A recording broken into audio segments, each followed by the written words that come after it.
తాకట్లో ఉన్న బంగారాన్ని విడిపించి ఆ రోజున మార్కెట్ ధర కట్టి మిగిలిన డబ్బును మీకు అందిస్తుంది కొమ్మూరి గోల్డ్.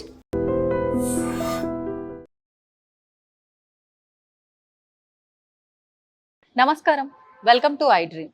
ధర్మ మార్గం విత్ విస్తా కార్యక్రమానికి స్వాగతం.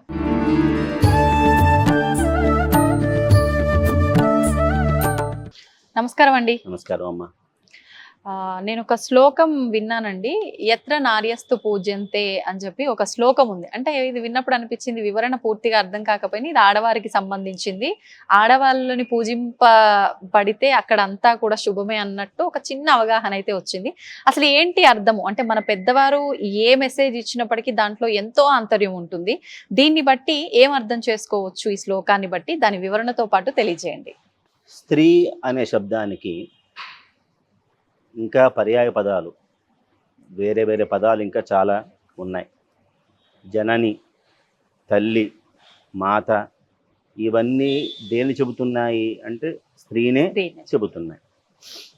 ఎప్పుడైనా మనం చూస్తూ ఉంటే చూడండి, గంగని గంగా అనం, గంగమ్మ తల్లి అంటారు.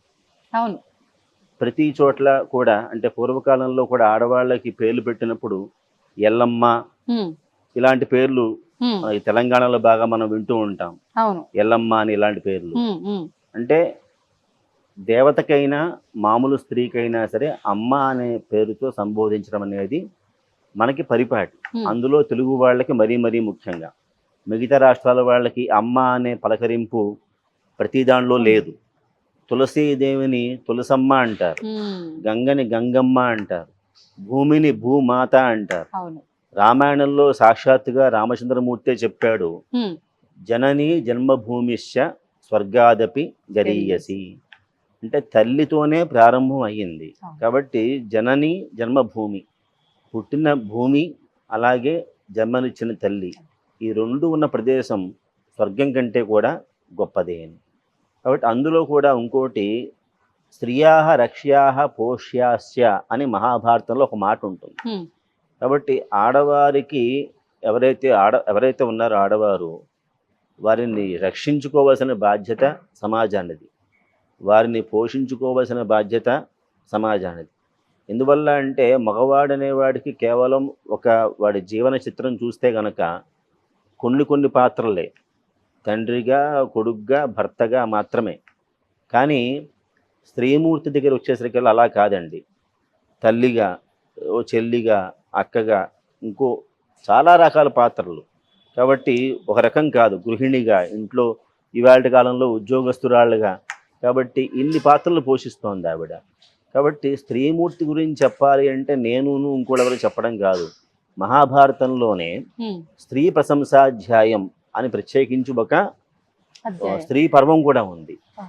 అలాగే బృహత్సంహిత అని ఒక పుస్తకం వరాహమిహిరుడు రాశాడు.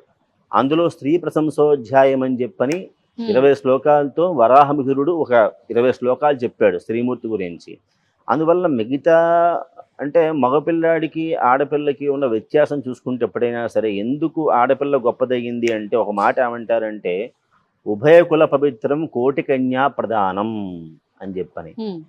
చాలామంది పెద్దలు వాళ్ళకు ఒకవేళ ఆడపిల్లలు లేకపోతే, సంతానంగా లేకపోతే గనక ఏం చేస్తారు అంటే, ఆడపిల్లని దత్తత తీసుకుని కన్యాదానం చేసేటువంటి సందర్భాలు కూడా లోకంలో ఉన్నాయి.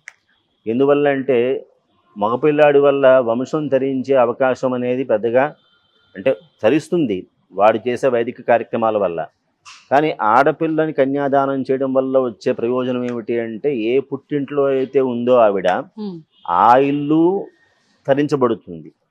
ఏ ఇంటికైతే వెళ్ళిందో అది కూడా తరించబడింది. కాబట్టే మీరు చెప్పిన శ్లోకంలో ఎత్ర నార్యస్తు పూజ్యంతే రమంతే తత్ర దేవతా అనే మాటకి స్త్రీ దేవతా స్వరూపం. కాబట్టి అమ్మవారి స్వరూపం, శక్తి స్వరూపం. మనకు ఇంకో మాట ఏంటంటే, యాదేవి సర్వభూతేషు మాతృరూపేణ సంస్థిత నమస్తస్యై నమస్తస్యై అని చెప్పని. అన్ని ప్రాణుల్లో కూడా అమ్మ లేని ప్రాణి ఏమిటి?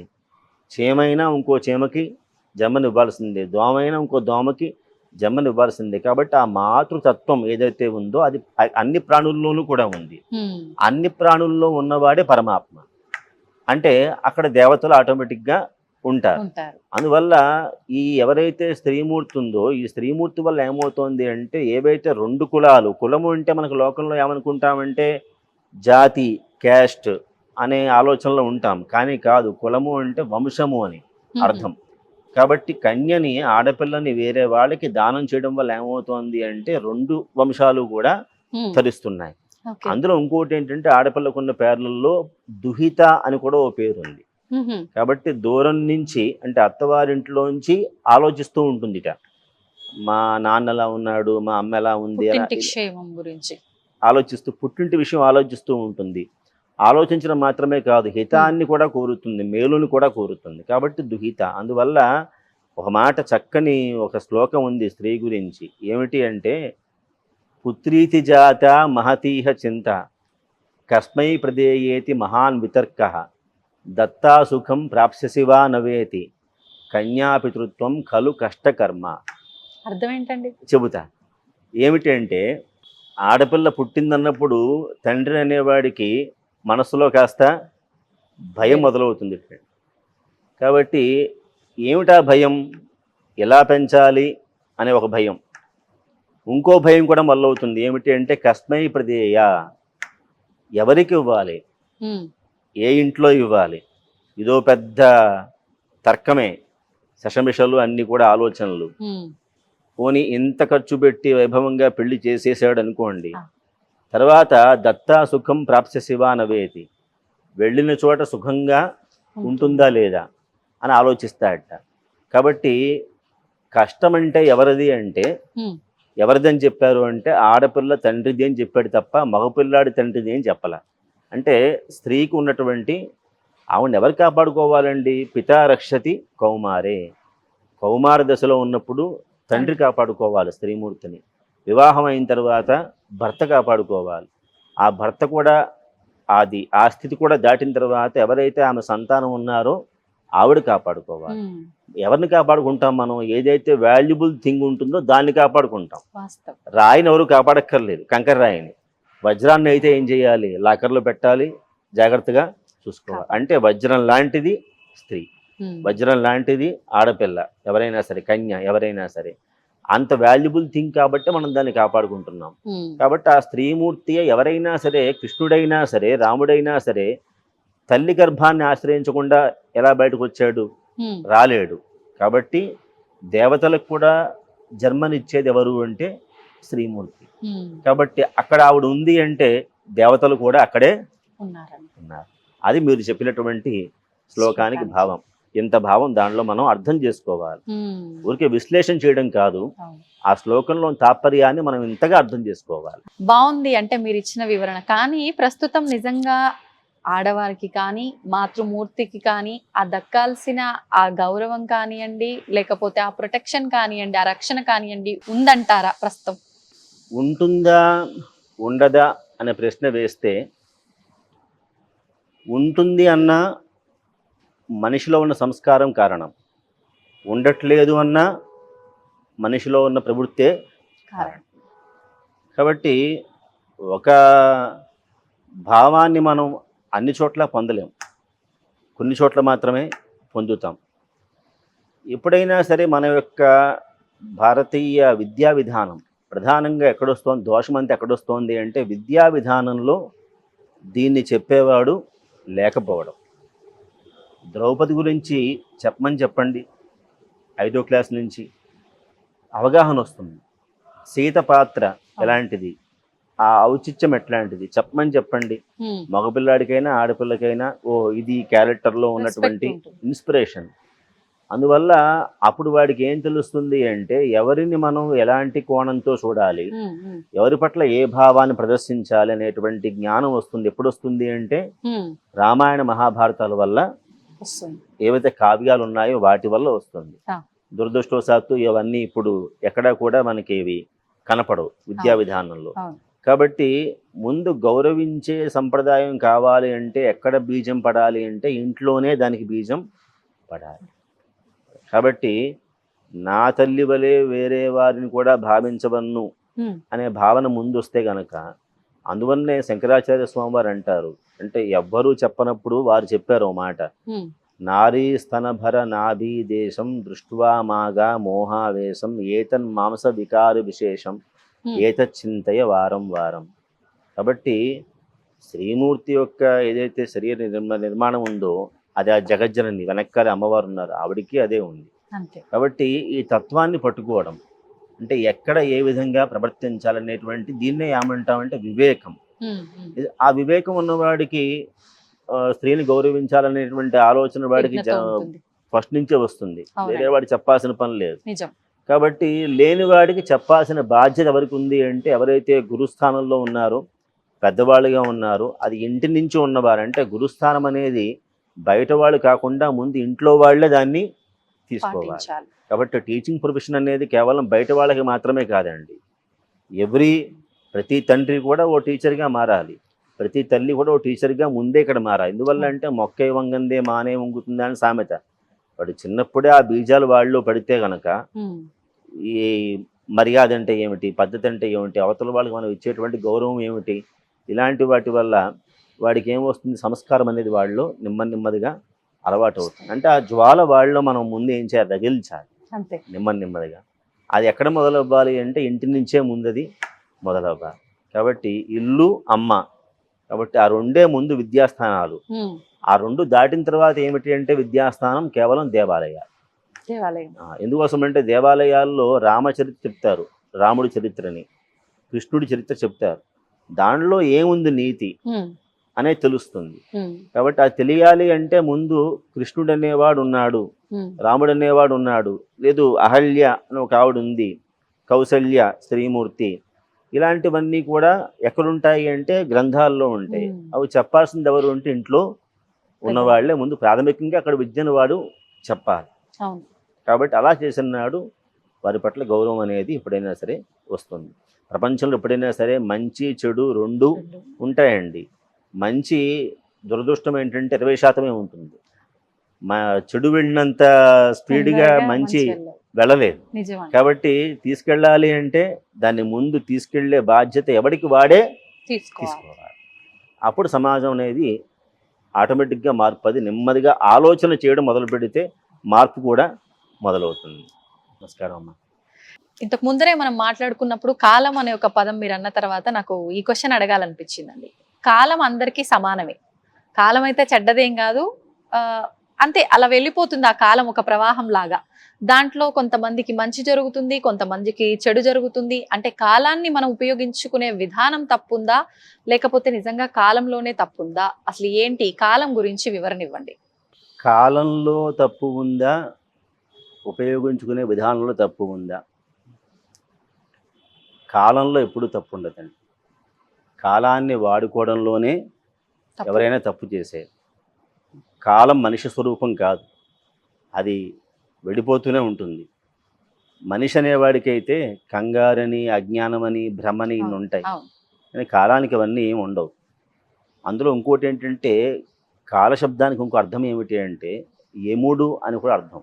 యముడు ఎందుకనండి? ఎందుకోసం అంటే మీరు చూడండి, సాయంకాలం పూట కాలక్షేపం చేస్తూ ఉన్నాడ్రా అంటారు. కాలక్షేపం చేస్తూ ఉన్నాడ్రా అంటే మామూలుగా అది అందరూ మామూలు లౌకికంగా వాడేస్తున్నా, ఆక్షేపము అంటే ఏమిటి అంటే దూరం పెట్టడం. ఎవరిని దూరం పెట్టడం? కాలాన్ని దూరం పెట్టడం, కాలుడిని దూరం పెట్టడం, అంటే యముణ్ణి దూరం పెట్టడం.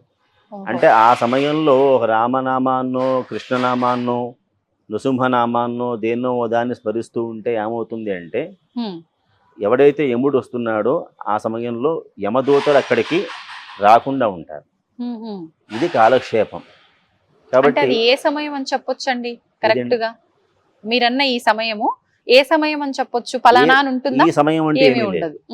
భగవంతుడిని జపించేవాడికి, ధ్యానించేవాడికి ఏ సమయమైనా ఒకటే. కాబట్టి కాలక్షేపో నకర్తవ్య, కాలక్షేపాన్ని చేయకూడదు. ఎందువల్ల? సమయం ఎక్కువ లేదు మన దగ్గర. యమస్య కరుణా నాస్తి, యముడికేమో కరుణ లేదు. కాబట్టి ఏ పని చేయాలో ఆ పని అప్పుడు చెయ్యాలి. కాబట్టి ఎప్పుడో వస్తుంది టైము అని అప్పుడు చేద్దామని కూర్చోకూడదు అని చెబుతుంది శాస్త్రం. అందువల్ల ఏమిటంటే మనకు ఇంకో మాట ఏముందంటే సద్వినియోగం చేసుకోవడం అనే విషయంలో వచ్చేసరికల్లా ఎవరైతే అజ్ఞానులు ఉంటారో, అంటే వాడికి ఒకటి చెబితే అర్థం కాదు, వాడికి తోచదు. అలాంటి వాళ్ళు ఏం చేస్తారంటే వ్యసనంతో, వ్యసనం అంటే దురలవాట్లు, వాటితో వేరే వాడితో దెబ్బలాడడంతో, కలహంతో, ఈ రెండు కూడా లేవనుకోండి శుభ్రంగా పడుకుంటాడు నిద్ర. కాలం అనేది వినియోగం. ఇంకోటి ఏం చేస్తాడటండి, తెలివైన వాడు ఏం చేస్తాడట, ఆ సమయంలో ఒక పుస్తక పఠనము, కావ్యశాస్త్ర వినోదేన కాలో గచ్చతి ధీమతాం. కాబట్టి కావ్యం చదువుకోవడం వల్ల, రామాయణం ఆది కావ్యం, దానివల్లనో భారతం వల్లనో, దీని ఇంకో మాట ఉంది, ఇంకోటి మీరు సమయంలో ఇందాక ఏం చేయాలన్నారు, ప్రాతఃజ్యోత ప్రసంగేన అని ఒక మాట ఉంది. ఉదయకాలంలో ఎలా కాలక్షేపం చేయాలటండి అంటే మహాభారత అధ్యయనంతో కాలక్షేపం చేసేవారట. మధ్యాహ్నం టైంలోనేమో ఎలా చేసేవారు అంటే సీత అమ్మవారి చరిత్ర ఎవరవుతారు అప్పుడు, రామాయణం. ఎందువల్ల అంటే కావ్యం రామాయణం కృష్ణం సీతాయా చరితం మహత్ అని చెప్పారు. కాబట్టి రాముడి చరిత్ర గొప్ప కాటండి, సీత చరిత్ర గొప్పదిట. ఎందుకోసమంటే ఆయన వెనకాలే వెళ్ళింది, అనుసరించింది, తూచా తప్పకుండా మొత్తం అన్ని కూడా పాటించింది. కాబట్టి ఆవిడ చరిత్ర ముఖ్యం. సీత చరిత్ర అంటే రామాయణంతో మధ్యాహ్న సమయం, సాయంకాలం చోర ప్రసంగేన. చోరుడు అంటే ఎవరు అంటే కృష్ణుడు, నవనీతాన్ని దొంగలించిన వాడు, వెన్న దొంగ. ఆయన చరిత్రతో సాయంకాలం అంటే ఉదయం పూటేమో భారతము, మధ్యాహ్నం పూటేమో సీత, సాయంకాలం ఏమో చోర ప్రసంగేన కృష్ణ చరిత్ర. ఇలా కాలాన్ని సద్వినియోగం చేసుకుంటారు ఎవరు, తెలివైన వాళ్ళు. కాబట్టి తెలివి తక్కువ వాళ్ళు ఏం చేస్తారంటే నిద్రపోతూనో, ఒకరితో గొడవ పడుతూనో, లేదంటే కలహించుకుంటూనో ఏదో ఒకటి, వాడికి కూడా వినియోగం అవుతుంది. వినియోగం, సద్వినియోగం, దుర్వినియోగం రెండు రకాలు ఉన్నాయి. కాబట్టి సద్వినియోగం చేసుకునే వాడికైనా కాలం ఒకటే, దుర్వినియోగం చేసుకునే వాడికైనా సరే కాలం అనేది ఒకటే. దాన్ని మనం వాడుకుంటున్నాం అనేది. కాబట్టి అన్నం అనే పదార్థం ఒకటే, దాన్ని ఎట్లా మీరు వాడుకుంటున్నారు, దానిలో మీరు ఏమేమి కలుపుకుంటున్నారు, దాన్ని బట్టే ఉంటుంది పదార్థం తయారవడం అనేటువంటిది. ఏమీ చేయకపోతే కుళ్ళిపోతుంది, ఏదో ఒకటి చేసుకుంటే కాస్త తినడానికి వీలుగా అవుతుంది. కాబట్టి అది ఎప్పుడు అలాగే ఉంటుంది అన్నం అనే పదార్థం అనేటువంటి. మనం దాన్ని వాడుకోవడంలోనే మన యొక్క నేర్పరితనం. కాబట్టి ఎవరికైనా ఒకటే. అందువల్ల ఏం చెప్పారండి, అవశ్యం అనుభోక్తవ్యం కృతం కర్మ శుభాశుభం. ఈ టైంలో ఒక పని చేసినప్పుడు దాని ఫలితం అప్పుడే వచ్చేస్తుందా అంటే అలా వచ్చేస్తుందని చెప్పడానికి వీలు లేదు. అందువల్ల గీతాచార్యుడు చెప్పాడు, కర్మణ్యేవాధికారస్తే మా ఫలేషు కదాచన. ఇప్పుడు నువ్వు ఈ పని చెయ్యి, దీనికి తగ్గ ఫలితం ఏదైతే ఉందో అది నేను తర్వాత ఆ టైంలో ఇస్తానని చెప్పాడు తప్ప ఇదే టైంలో ఇస్తాడని చెప్పలేదు. కాబట్టి ఆ కనిపించని టైం ఏదైతే ఉందో దానికి ఇంకో పేరు ఏమిటి అంటే అదృష్టం అని కూడా. ఇప్పుడు కనిపించింది, దాని ఫలితం పోకుండా ఉంటుందా రాకుండా ఉంటుందా అంటే ఎప్పటికైనా అది వస్తుంది. అది ఇచ్చేవాడు ఎవడు అంటే పరమాత్మ. కాబట్టి దీన్నే మనం ఏమంటామంటే నిష్కామ కర్మ. ఏమీ ఆశించకుండా సమయానికి తగ్గట్టుగా పనిచేసి ఆ ఫలితాన్ని ఆ పరమాత్మకి వదిలిపెడితే ఏ ఫలితం ఇవ్వాలో ఆ టైంలో ఆయన దాన్ని ఇస్తాడు. కాబట్టే శాస్త్రం ఏం చెబుతోందండి, కాలోహి దురతిక్రమ అని చెబుతోంది. కాలాన్ని దాటి ముందుకు వెళ్ళడం ఎవడి వల్ల కూడా కాదు. భూతకాలమైనా అంతే, భవిష్యత్ అయినా అంతే, వర్తమానమైనా అంతే. కాలంలో ఎప్పుడు దోషం ఉండదు, కాలాన్ని పట్టి బతుకుతున్న మనిషిలోనే దోషం ఉంటుంది. కాలంలో దోషం ఉండదు అన్నారు, కానీ క్యాలెండర్ లో రాహుకాలము అని ఉంటుంది, అదేంటండి? అది మామూలుగా అది జ్యోతిషపరంగా ఉండే గ్రహ ప్రభావం, అది గ్రహాల ప్రభావం కాల విషయం కాదు. కొన్నిసార్లు పెద్దవాళ్ళు ఇంకొక మాట కూడా చెప్తారు, అన్నిటికీ కాలమే సమాధానం చెబుతుంది అని. దీన్ని ఎలా తీసుకోవచ్చు అంటారు? అంటే దీన్నే మనం ఏమంటాము అంటే మన భారతదేశానికి ఉన్న పేరు ఏమిటి అంటే కర్మభూమి అని పేరు. మన సిద్ధాంతం ఏమిటి అంటే కర్మ సిద్ధాంతం. ఎంత కష్టమైన రానివ్వండి, ఏమంటారు అంటే భగవంతుడు మా మీద ఎందుకు అంత జాలి చూపించలేదు అంటాడు తప్ప భగవంతుడు లేడు, నేను భగవంతుడిని నమ్మను. కష్టం ఎంతైనా రానివ్వండి, కానీ విశ్వాసాన్ని మాత్రం కోల్పోడు. ఆయన చల్లని చూపు ఎందుకో నా మీద పడలేదు అంటారు తప్ప ఫలానా వాడు నాకు హాని చేశాడనో ద్రోహం చేశాడనో, ఇంతకాలం అభిషేకాలు చేశాను, ఆయనకి పూజలు చేశాను, ఈశ్వరుడికి నేనంటే పడట్లేదని ఇలాంటి మాటలేం రావు. అంటే దాన్ని మనం ఏమంటామంటే కర్మ సిద్ధాంతం అంటాం. అందువల్ల ఒక మాట ఏముంది అంటే లలాట లిఖితాం రేఖాం పరివర్తయితుం కోపి నార్హతి. లలాటం నుదుట మీద రాసిన రాతని ఎవడు కూడా మార్చలేడు.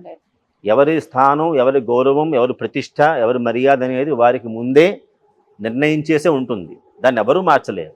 కాబట్టి ఏదైతే ఆ కాలం ఉందో ఆ కాలమే దానికి డిసైడ్ చేయాలండి. రామాయణం తీసుకుంటే శ్రీమన్నారాయణుడు వైకుంఠంలో ఉండేవాడు. అందరూ దేవతలు కూడా వచ్చి ఏదైనా ఉపాయం కావాలంటే ఎవరిని అడుగుతారు అంటే శ్రీమన్నారాయణుడిని ఆశ్రయించారు. రాక్షస సంహారం చేసిన వాళ్ళల్లో ఇంకా చెప్పాలి అంటే అందరి దేవతల కంటే శ్రీహరే ఎక్కువ ఉన్నవాడు. బాలకృష్ణుడికి చిన్నప్పటి నుంచి విలన్ ఫాలోయింగే ఉందండి. శకటాసురుడు, భండాసురుడు, మురారి అని కృష్ణుడికి ఉన్నంత ఏదైతే అపోనెంట్స్ ఇంకెవరికైనా ఉన్నారా? లేరు. కానీ రామచంద్రమూర్తి అనుకుంటే తెచ్చుకోలేడా? సీతమ్మ తల్లిని కనిపెట్టి లంకకి వెళ్ళి రావణాసురుణ్ణి ఓ చావుదెబ్బ కొట్టి తెచ్చేసుకోవాలంటే శ్రీ మహావిష్ణు అంశతో వచ్చిన వాడికి పావుగంట పని అంతే తలుచుకుంటే. కానీ దేనికోసం ఆయన వెయిట్ చేశాడు అంటే కాలం. ఆ కాలం వస్తేనే వాడికి కూడా, రావణాసురుడికి కూడా చావు ఎలా రావాలి అంటే దానికి కూడా పురాణంలో ఉంది. వీడిని ఇప్పుడే చంపొద్దు, సీత అని ఒక ఆవిడ వస్తుంది, వీడు ఆవిడ పట్ల వ్యామోహాన్ని పొందాలి, ఆవిడ అపహరించాలి, అప్పటిదాకా మీరంతా కూడా ఆగండి అంటే ఆ టైం అనేది దాన్ని డిసైడింగ్ ఫ్యాక్టర్. ఆ టైం వచ్చినప్పుడు వీడు ఆ తప్పు చేస్తాడు కాబట్టి, ఇదిగో ఈ తప్పును చేశారు కాబట్టి ఇప్పుడు నేను చంపాను, ఇది క్లాజ్, పర్ఫెక్ట్ రీజన్, లెక్కకి లెక్క. ఊరికే రావణాసురుడు పుట్టగానే చంపేయాలంటే చంపేయగలడు శ్రీ మహావిష్ణువు, కానీ కాదు. ఇప్పుడు పుట్టాలి, పెరగాలి, దౌర్జన్యాలు చేయాలి, ఇవన్నీ చేసేదాకా వాడికి ఏమివ్వాలంటే టైం ఇవ్వాలి.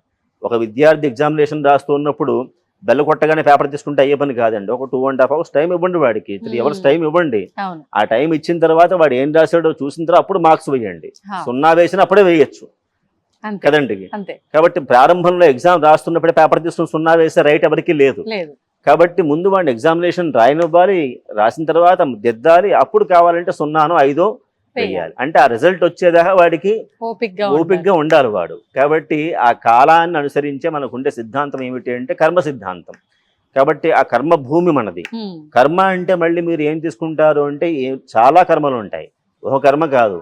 యజ్ఞాన్ని చేయడం ఒక కర్మ, వేదాధ్యయనం ఒక కర్మ, ప్రతిదీ కర్మే. చేసే ప్రతి పని కూడా కర్మే. అంటే పని అంటేనే కర్మ.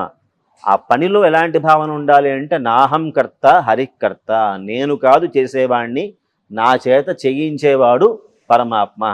అంటే మనం ఏమనుకుంటామంటే చేసేవాడిని నేనే, అంతా నేనే అనుకుంటూ ఉంటాడు. కానీ కర్మ సిద్ధాంతంలో ఈ అహంకారం, మమకారం రెండు కూడా ఏం చేస్తాయి అంటే వ్యామోహాన్ని పుట్టిస్తాయి. కాబట్టి కానీ చేయించేవాడు ఎవడు అంటే పరమాత్మ. ఇవాళ ఎలా మాట్లాడుతున్నాను అంటే ఇది ఒక కర్మ, పని. ఎందువల్ల మాట్లాడుతున్నాను అంటే ఆ పురుషుడు పరమాత్మ అనేవాడు మన మనస్సులో ఉండి లోపలికి బయటికి మాటని తీసుకొస్తున్నాడు కాబట్టి ఈ పని అవుతుంది. కానీ మనం ఏమనుకుంటాము, నేనే మాట్లాడుతున్నాను అనుకుంటాం. కానీ మాట్లాడించేవాడు ఎవడు అంటే లోపల ఉన్నటువంటి చైతన్య శక్తి, ప్రాణశక్తి. కాబట్టి ప్రతిదీ కూడా ఏదైనా సరే టైమే డిసైడ్ చేస్తుంది. కాబట్టి ఇంకొక విషయం చెప్పాలంటే ఇక్కడ నిర్మాణం చేస్తూ వారధిని కడుతున్నప్పుడు రావణాసురుడు స్టాఫ్ వస్తారండి, వచ్చి ఎక్కడ దాకా అయిందో చూసొద్దాం పంపిస్తాడు ఆయన. పంపిస్తే అంటారు వీళ్ళు వానర సైన్యం అంటారు, వచ్చిన వాళ్ళని చంపేద్దాం అంటే రాముడు అంటాడు అలా చంపను నేను, నిర్మాణం అవ్వాలి, అక్కడికి వెళ్ళాలి, అప్పుడు చంపాలి. అప్పటిదాకా టైం కోసం వెయిట్ చేయండి. అందుకోసం ఎదురు చూడడంలో కొన్నిసార్లు ఆనందం ఉంటుంది, కొన్ని చోట్ల బాధ ఉంటుంది. ఆ సుఖం దుఃఖం రెండు వచ్చేది దాని నుంచే, ఆ టైమే వస్తుంది. దేన్నైనా సరే సమానంగా తీసుకోవాల్సిందే. తీసుకోమని చెప్పేదే మన కావ్యాలు కానీ, మన ధర్మం కానీ, మన సంస్కృతి కానీ. సంతోషం అండి, నిజంగా చాలా మంచి సమాధానం. ప్రతి ఒక్కరికి కూడా నిజంగా ఒక మంచి క్లారిటీ వచ్చి ఉంటది ఈ టాపిక్ విన్న తర్వాత, వస్తుంది కూడా. ధన్యవాదాలండి. తవ్వుతూనే శివలింగం సరే దాన్ని అట్లా కప్పేసేయండి, చూపించదండి. కృష్ణ ఇస్ దేర్, మూర్తి పూజ కాదు, సాక్షాత్ బ్రజేంద్ర నందన భగవాన్ ఉన్నారు మూర్తిలో. ఏమీ ఆశించకుండా ఆరాధించే వాళ్ళు కూడా ఉన్నారా ప్రభుజీ? నిజమైన భక్తి అంటే మనకు తెలియదు కాబట్టి